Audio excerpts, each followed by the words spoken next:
And it came to pass in the 3rd year of the Desert War that Paul Muad'Dib lay alone in the cave of birds beneath the Kiswa hangings of an inner cell, and he lay as one dead, caught up in the revelation of the water of life, his being translated beyond the boundaries of time by the poison that gives life. Thus was the prophecy made true, that the Lisan al-Gaib might be both dead and alive. From Collected Legends of Arrakis by the Princess Cerulon.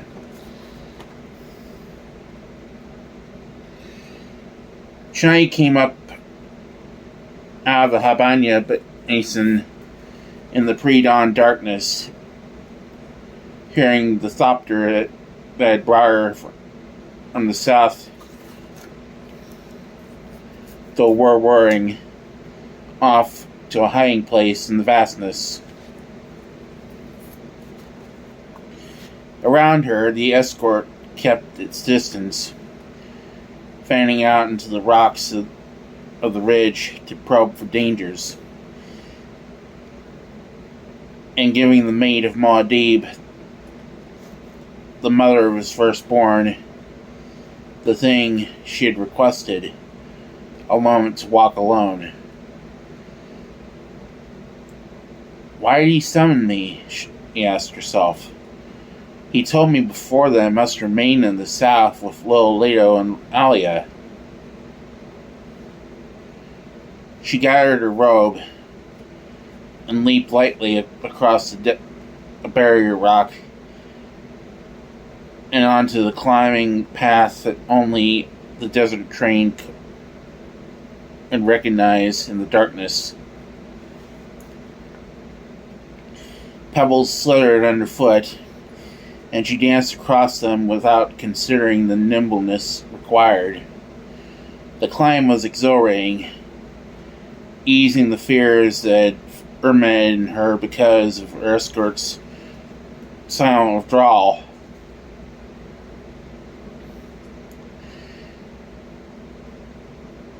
And the fact that a precious stopper had been sent for her. She felt the inner leaping at the nearness of reunion of Paul Muad'Dib, her Usul. His name might be a battle cry over all the land. Muad'Dib, Muad'Dib, Muad'Dib. But she knew a different man by that different name. The father of her son, the tender lover. A great figure loomed out of the rocks above her, beckoning for speed. She quickened her pace. Dawn birds already were calling and lifting into the sky. A dim spread of light grew across the eastern horizon. The figure above was not one of her own escort. Otheim? She wondered, marking the familiarity of movement and manner. She came up to him, recognizing in the glowing light of the broad, flat features of the Fayakin lieutenant. His hood open, his mouth filter loosely fastened, the way one did sometimes when venturing out on the desert for only a moment. Hurry, he hissed, and led her down the secret crevice into the hidden cave. It'll be light soon, he whispered, as he held a door seal open for her. The Archons have been making desperation patrols over some of this region. We dare not chance discovery now. They emerged into this narrow side passage entrance to the cave of birds. Glow globes came alight. Otheim pressed past her, said, Follow me, quickly, now. They sped down the passage through another door, another passage, and through hangings into what had been the Saiyadina's alcove in the days when this was an overday rest cave. Rugs and cushions now covered the floor. Woven hangings with the red figure of a hawk hid the rock walls. A low field desk at one side was strewn with papers from which lifted the aroma of their spice origin. The Reverend Mother sat alone directly opposite the entrance. She looked up with the inward stare that made the uninitiated tremble. Althea pressed palms together, said, "I have brought Chani." He bowed, retreated through the hangings, and Jessica thought, "How do I tell Chani?" "How is my grandson?" Jessica asked. So it's to be the ritual greeting, Chani thought, and her fears returned. Where is Muad'Dib? Why isn't he here to greet me? He is healthy and happy, my mother, Chani said. I left him with Alia in the care of Hara.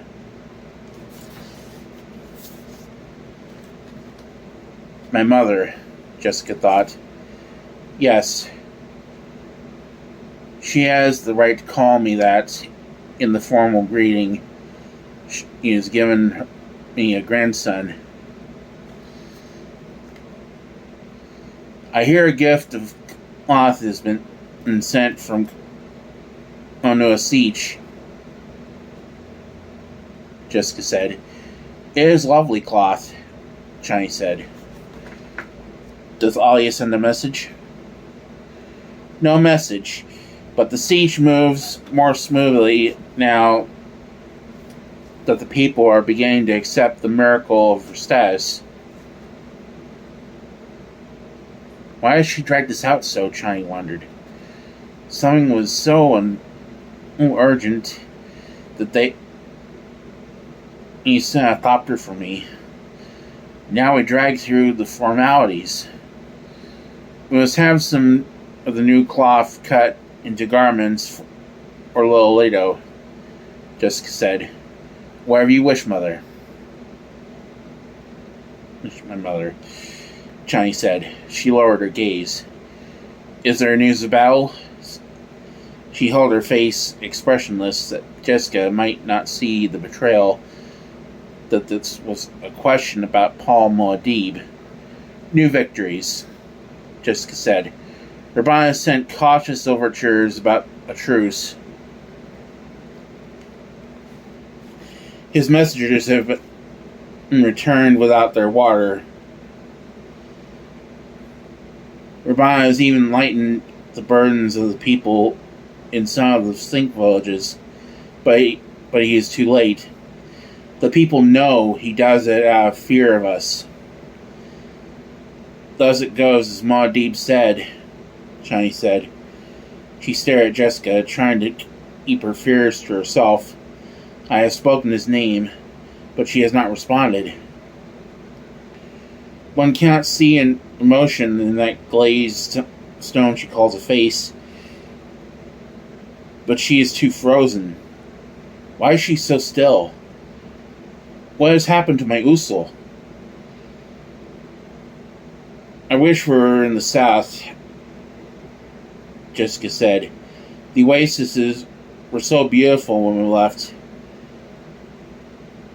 Do you not long for the day when the whole land may blossom thus?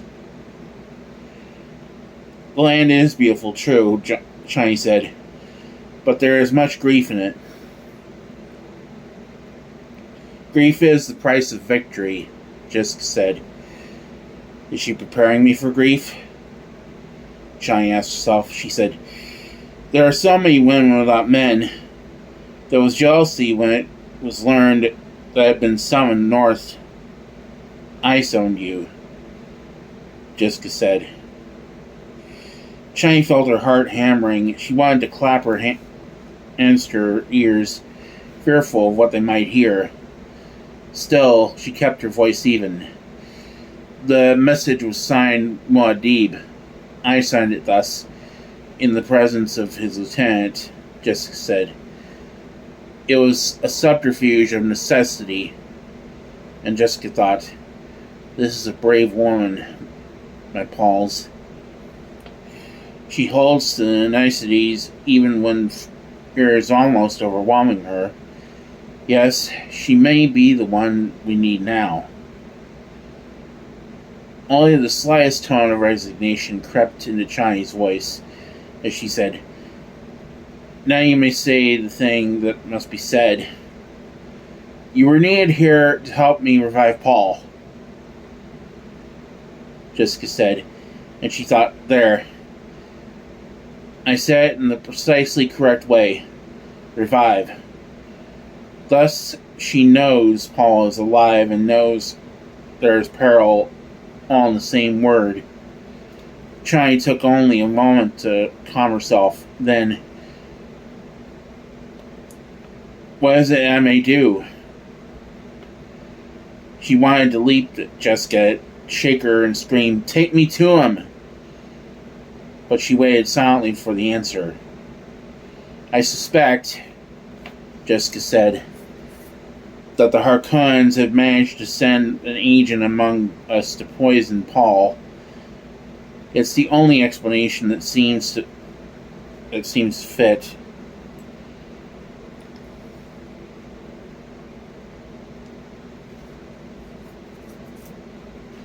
A most unusual poison.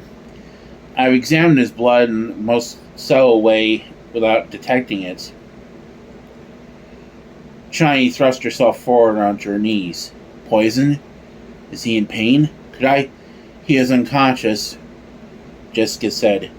The processes of his life are so low that they can be detected only with the most refined techniques. I shudder to think what could have happened had I not been the one to discover him. He appears dead to the untrained eye. You have reasons other than courtesy for summoning me,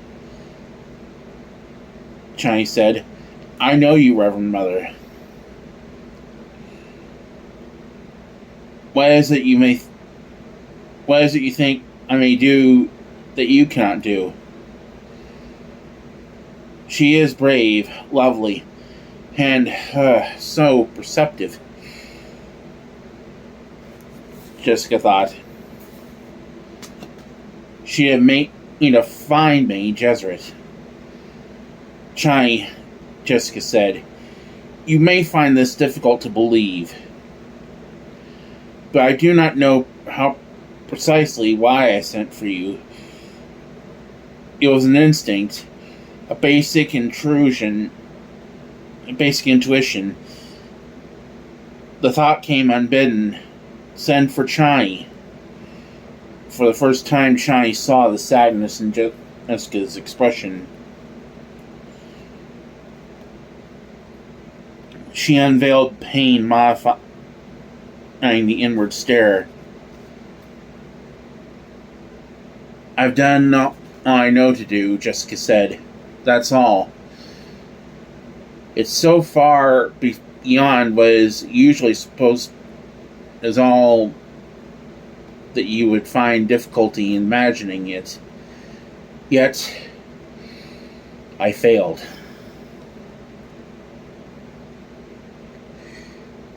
The old companion, Halleck, Chani asked, is it possible he's a traitor? Not Gurney, Jessica said. The two words carried an entire conversation, and Chani saw the searching, the tests, the memories of old failures that went into this flat denial. Chani rocked back onto her feet, stood up, smoothed her desert-stained robe. Take me to him, she said. Jessica arose, turned to the hangings on the left wall. Chani found herself in what had been a storeroom. Its rock walls concealed now beneath heavy draperies. Paul lay on a field pad against the far wall. A single glow glove above it illuminated his face. A black robe covered him to the chest, leaving his arms outside stretched along his sides. He appeared to be unclothed under the robe. The skin exposed looked waxen, rigid. There was no visible movement to him. Chani suppressed the desire to dash forward, throw herself across him. She found her thoughts, instead, going to her son, Leto, and she realized in this instant that Jessica once had aced such a moment. Her man threatened by death forced in her own mind to consider what might be done to save a young son.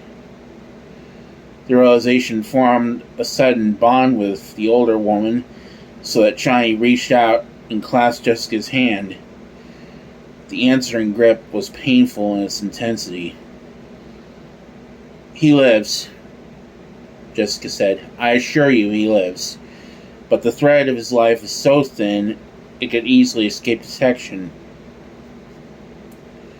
There are some among the leaders already muttering that the mother speaks, not the Reverend Mother. That my son is truly dead, and I do not want him to give him up. And I do not want to give up his word to the tribe." "How long has he been this way?" Chani asked.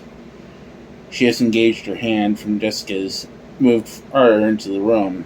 3 weeks, Jessica said. "I spent almost a week trying to revive him. There were meetings, arguments, investigations. Then I sent for you. The Fae can't obey my orders, else I might not have been able to delay the..."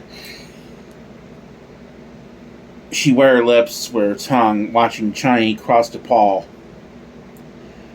Chani stood over him now, looking down on the soft beard of youth that framed his face,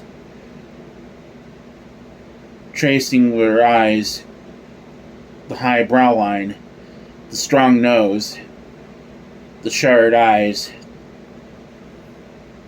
the features so peaceful in this rigid repose. "How does he take nourishment?" Chani asked. "The demands of his flesh are so slight he does not yet need food," Jessica said. "How many of know what has happened?" Chani asked. "Only his closest advisors. A few of the leaders, the Faeakin, and of course whoever administered the poison. There is no clue to the poisoner, and it's not for want of investigating," Jessica said. "What do the Faeakin say?" Chani asked. "They believe Paul is in a sacred trance, gathering his holy powers before the final battles. That is the thought I've cultivated." Chani lowered herself to her knees beside the pad, bent close to Paul's face. She sensed an immediate difference in the air by his face, but it was only the spice. The ubiquitous spice whose odor permeated everything in front of life. Still, "You were not born to the spice as we were," Chani said. "Have you investigated the possibility that his body has rebelled against too much spice in his diet?" "Our reactions are all negative,"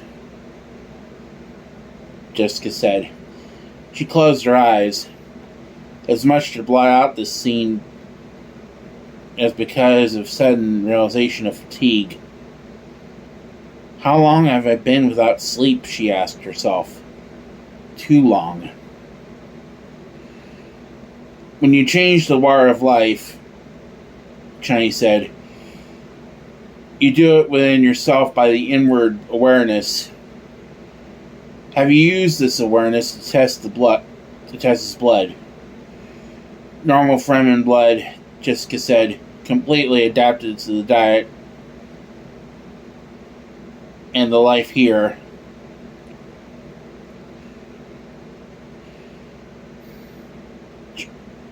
And he sat back on her heels, submerging her fears in thought as she studied Paul's face.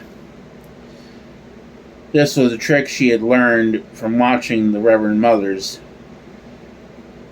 Time could be made to serve the mind.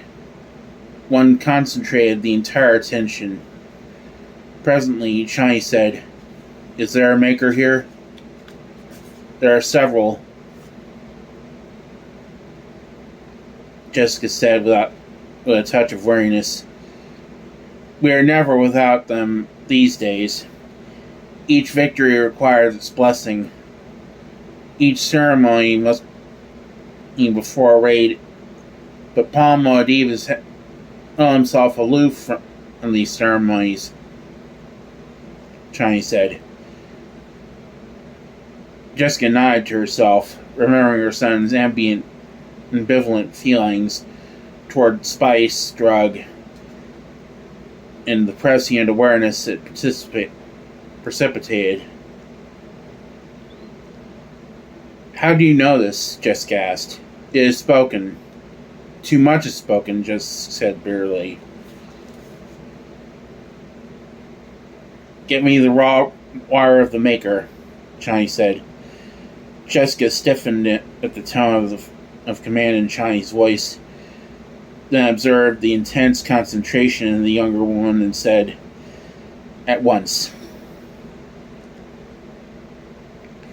She went out through the hangings to send a wireman. Chani sat staring at Paul. If he has tried to do this, she thought, and it's the sort of thing he might try. Jessica knelt beside Chani, holding out a plain camphor. The charged odor of the poison was sharp in Chani's nostrils. She dipped a finger in the fluid, held the finger close to Paul's nose. The skin along the bridge of his nose wrinkled slightly. Slowly, the nostrils flared. Jessica gasped. Chani touched the dampened finger to Paul's upper lip. He drew in a long, sobbing breath. What is this? Jessica demanded. Be still, Chani said. You must convert a small amount of the sacred water, quickly. Without questioning, because she recognized the tone of awareness in Chani's voice, Jessica lifted the ewer to her mouth, drew in a small sip. Paul's eyes flew open, stared upward at Chani. It is not necessary for her to change the water, he said. His voice was weak. But stay.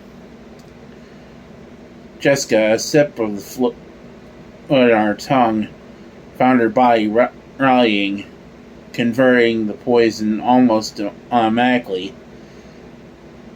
In the light of elevation of it, the ceremony always imparted, she sensed the life glow from Paul.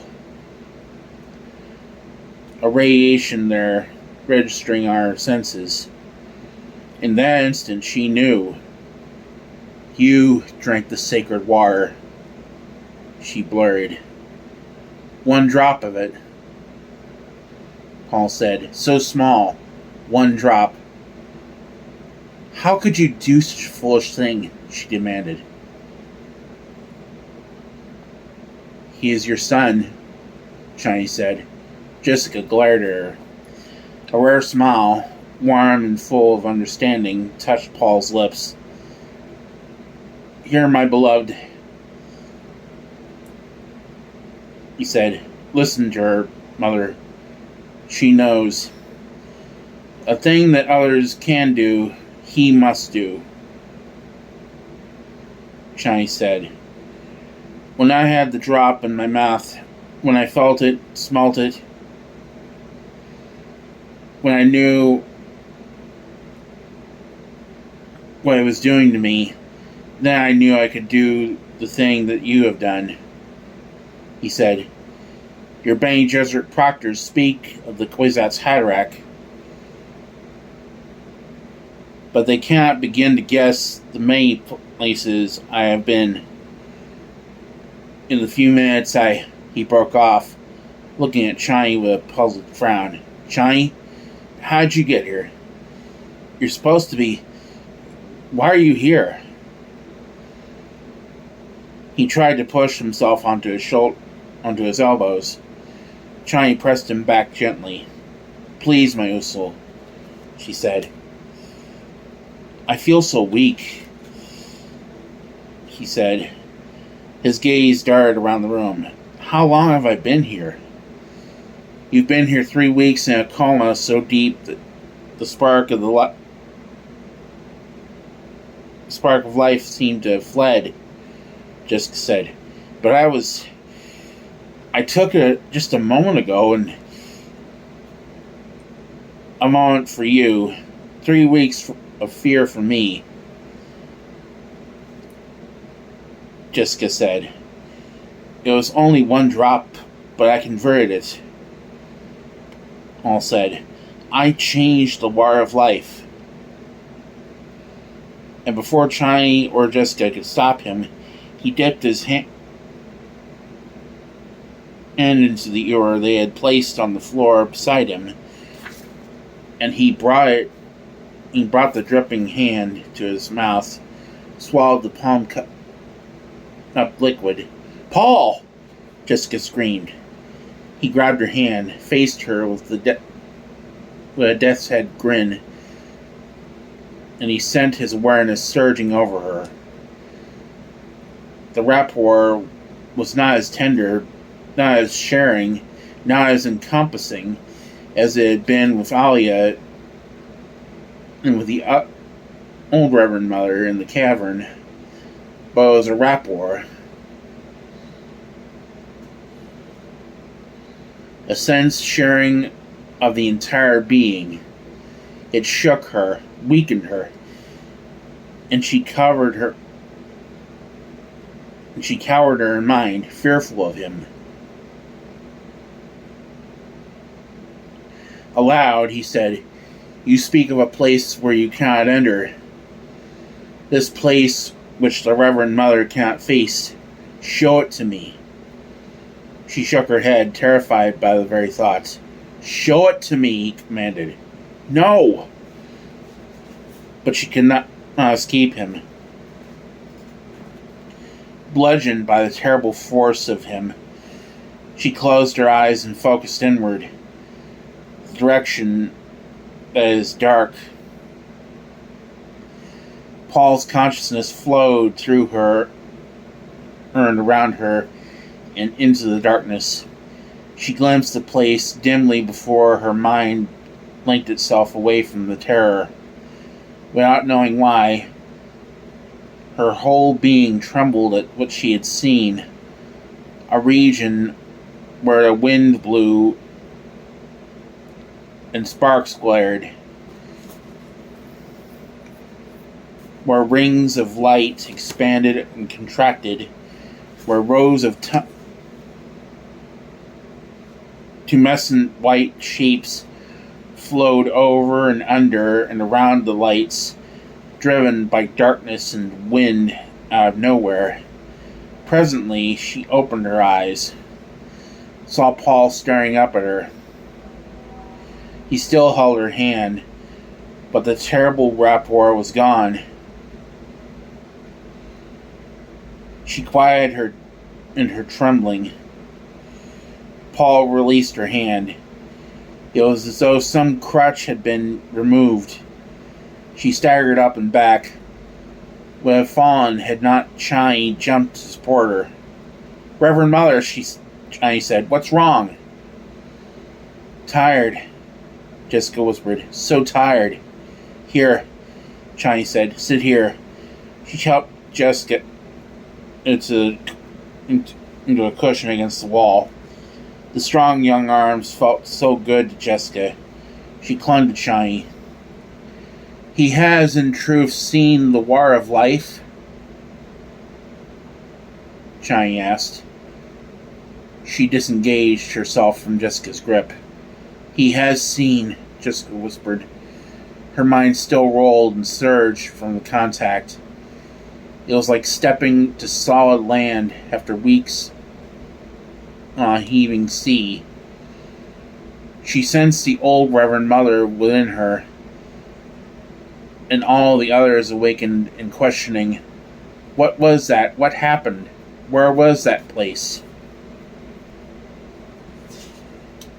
Though it all thread the realization that her son was the Kwisatz Haderach, the one who could be many places at once. He was the fact of the Bene Gesserit dream, and the fact gave her no peace. "What happened?" Chani demanded. Jessica shook her head. Paul said, "There is in each of us an ancient force that takes and an ancient force that gives. A man finds little difficulty facing that place within himself where the taking force dwells. But it's almost impossible for him to see into the giving force without changing into something other than man. For a woman, the situation is reversed." Jessica looked up, found Chani was staring at her while listening to Paul. "Do you understand me, Mother?" Paul asked. She could only nod. "These things are so ancient within us," Paul said, "that they are ground into each separate cell of our bodies. We're shaped by such forces. You can say to yourself, yes, I see how such a thing may be. But when you look inward and confront the raw force of your own life unshielded, you see your peril. You see that this could overwhelm you. The greatest peril to the giver is the force that takes. The greatest peril to the taker is the force that gives. It's as easy to be overwhelmed by giving as by taking. And you, my son," Jessica asked, "are the one who gives or the one who takes?" "I'm at the fulcrum," he said. "I cannot give without taking, and I cannot take without..." He broke off, looking to the wall at his right. Chani felt a draft against her cheek, turned to see the hangings close. "It was Othan," Paul said. "He was listening." Accepting the words, Chani was touched by some of the prescience that haunted Paul, and she knew a thing yet to be as though it had already occurred. Othan would speak of what he had seen and heard. Others would spread the story until it was a fire over the land. Paul Muad'Dib is not as other men, as they would say. There can be no more doubt. He is a man, yet he sees through the water of life in the way of a reverend mother. He is indeed the Lisan al-Gaib. You have seen the future, Paul, Jessica said. Will you say what you've seen? Not the future, he said. I've seen the now. He forced himself to a sitting position, waved Chani aside as she moved to help him. The space above Arrakis is filled with the ships of the Guild.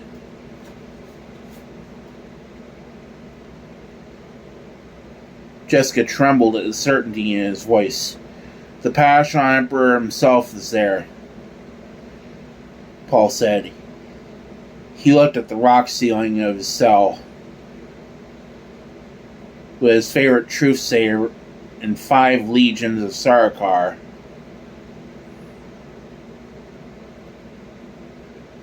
The old Baron Vladimir Kun is there with Thufir Howitz beside him, and 7 ships jammed with every conscript he could muster.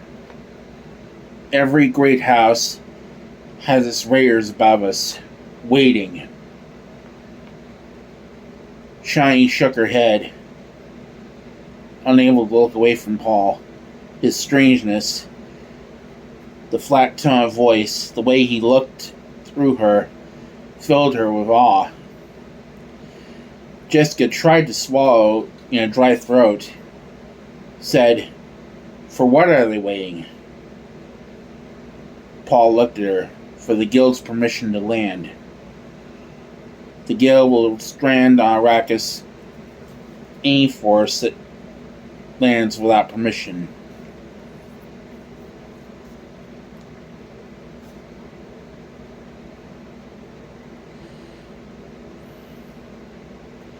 The Guild is protecting us? Jessica asked. Protecting us? The Guild itself caused this by spreading tales about what we do here, and by reducing troop transport fares to a point where even the poorest houses are up there now waiting to loot us. Jessica noted the lack of earnestness in his tone, wondered at it. She couldn't doubt his words. They had that same intensity she'd seen in him the night he'd revealed the path of the future that had taken them among the Fremen. Paul took a deep breath, said, "Mother, you must change the quantity of the water for us. We need the catalyst. Chani, have a scout force sent out to find a pre-spice mass. If we plant a quantity of the water of life above a pre-spice mass, do you know what will happen?" Jessica weighed his words. Suddenly, saw through to his meaning. "Paul," she gasped. "The water of death," he said. "It'd be a chain reaction." He pointed to the floor. "Spreading death among the little makers, killing a vector of the life cycle that includes the spice and the makers. Arrakis will become a true desolation, without spice or maker." Chani put a hand to her mouth, shocked to numb silence by the blasphemy pouring from Paul's lips. "He who can destroy a thing has the real control of it," Paul said. "We can destroy the spice." "What stays the Guild's hand?" Jessica whispered. "They're searching for me," Paul said. "Think of that. The finest Guild navigators, men who can quest ahead through time to find the safest course or the fastest highliners. All of them seeking me and unable to find me. How they tremble. They know I have their secret here. Paul held out his cupped hand. Without the spice, they're blind.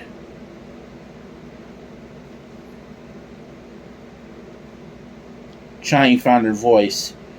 You said you see the now?